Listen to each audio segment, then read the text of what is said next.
Hi friends, இப்போ நம்ம சிந்து பைரவி பார்க்க போகிற. சிந்து பைரவியில் நம்ம ஆறுமுகத்தை தேவையில்லாமல் ஸ்டேஷன் கூப்பிட்டு வந்து உட்கார வச்சிருக்காங்க.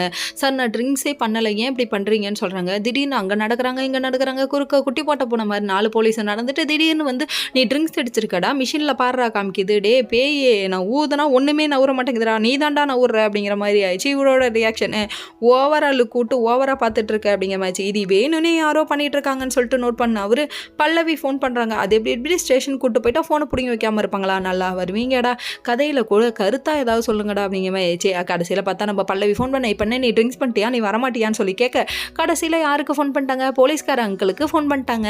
அந்த நண்பர் இருக்காரு எஸ்பி, அவரு போயிருக்காராமா.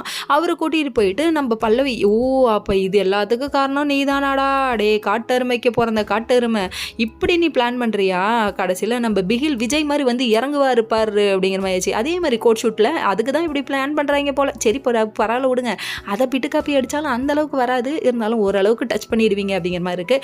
இதுக்கப்புறம் நம்ம விஜய் சார் சொன்ன மாதிரி ஒவ்வொன்றா நடக்கும் பாருங்க அப்படின்னு சொல்லிட்டு இவர் வக்கீலுக்கு ஃபஸ்ட்டு ஃபோன் அடிக்கிறாரு. ஃபோன் பண்ணி வக்கீல் வார்னிங் கொடுக்குறாரு. அப்பா கூட இவங்க கண்டுக்கலாங்க. இதுக்கப்புறம் பல்லவியோடு நான் டூயட் ஆடுறேன்னு சொல்லிட்டு கேவலமாக பேசுகிறான் நம்ம சஞ்சய். நல்லா வருவாப்பா நீ அப்படிங்கிற மாதிரி ஆயிடுச்சு.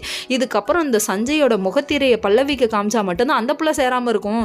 இங்கே எந்த கூத்து நடந்தாலும் சிவா ஒரு பக்கம், சிவாவை இருக்க வச்சே ஆகணும்னு அடம்பிடிக்கிறாங்க நம்ம ஸ்னேகா. வாய்ப்பில்லை ராஜான்னு எஸ்கேப் ஆகி இங்கே வந்தாலும் சிந்துக்கிட்ட கேட்குறாரு ஏன் ஃபோன் எடுக்கலன்னு சொல்லிட்டு. உடனே வாயை துருவி கேட்காதரா, நான் உண்மையை உளறிடுவேன் ரியாக்ஷன்